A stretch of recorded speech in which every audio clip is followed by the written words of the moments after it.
अविराम धूप के नीचे हरिदास अपने खेतों में अथक परिश्रम करता है। हर हरकत उसके संघर्ष का प्रमाण है।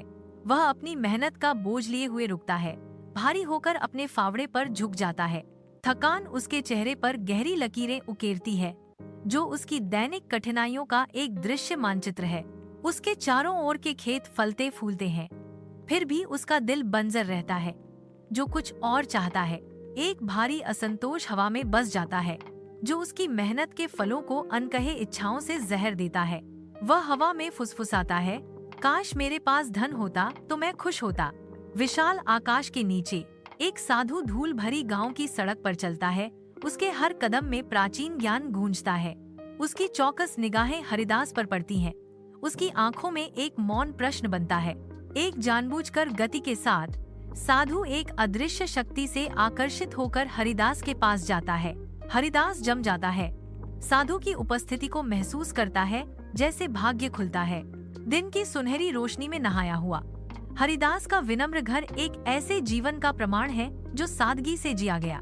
हरिदास के सामने एक अनुभवी साधु खड़ा है। उसकी आवाज धीमी गड़गड़ाहट है। मैं तुम्हें अपार धन दे सकता हूँ हरिदास, लेकिन बदले में तुम्हें कुछ मूल्यवान त्यागना होगा। हरिदास ध्यान से सुनता है। उसकी आंखें चौड़ी हो जाती हैं, जैसे साधु के शब्द कोमल हवा में चलते हैं। हरिदास बहुत खुश है। हरिदास के घर में एक साधु का अप्रत्याशित अनुरोध हवा में तैरता है, जो हरिदास के अस्तित्व की गहराई को चुनौती देता है। हरिदास स्पष्ट रूप से लड़खड़ाते हैं।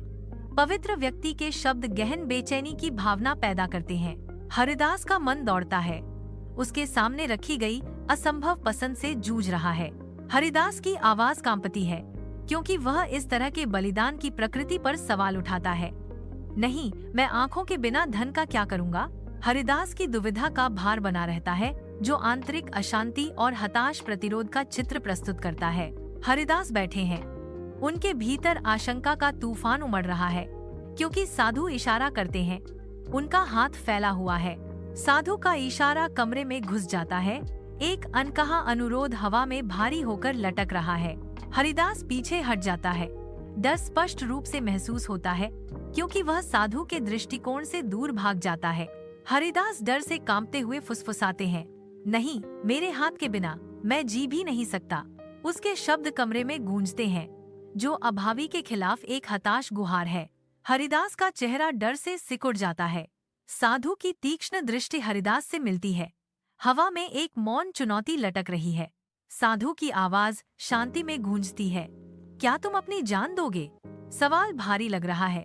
हरिदास के पैरों के नीचे जमीन खिसकती हुई प्रतीत हो रही है। हरिदास की सांस अटक जाती है, क्योंकि वह साधु के सवाल का भार महसूस करता है।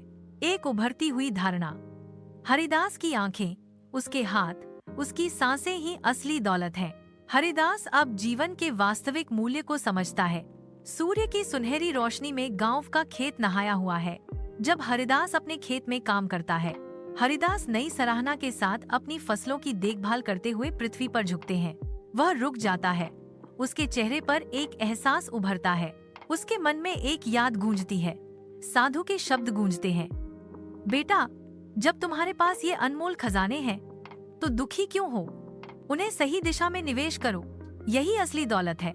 हरिदास की निगाहें अपनी भूमि पर घूमती हैं, अपने चारों ओर की वास्तविक संपत्ति को पहचानती हैं। हरिदास के मन में संतोष छा जाता है, क्योंकि वह अपने काम के प्रति समर्पित हो जाते हैं।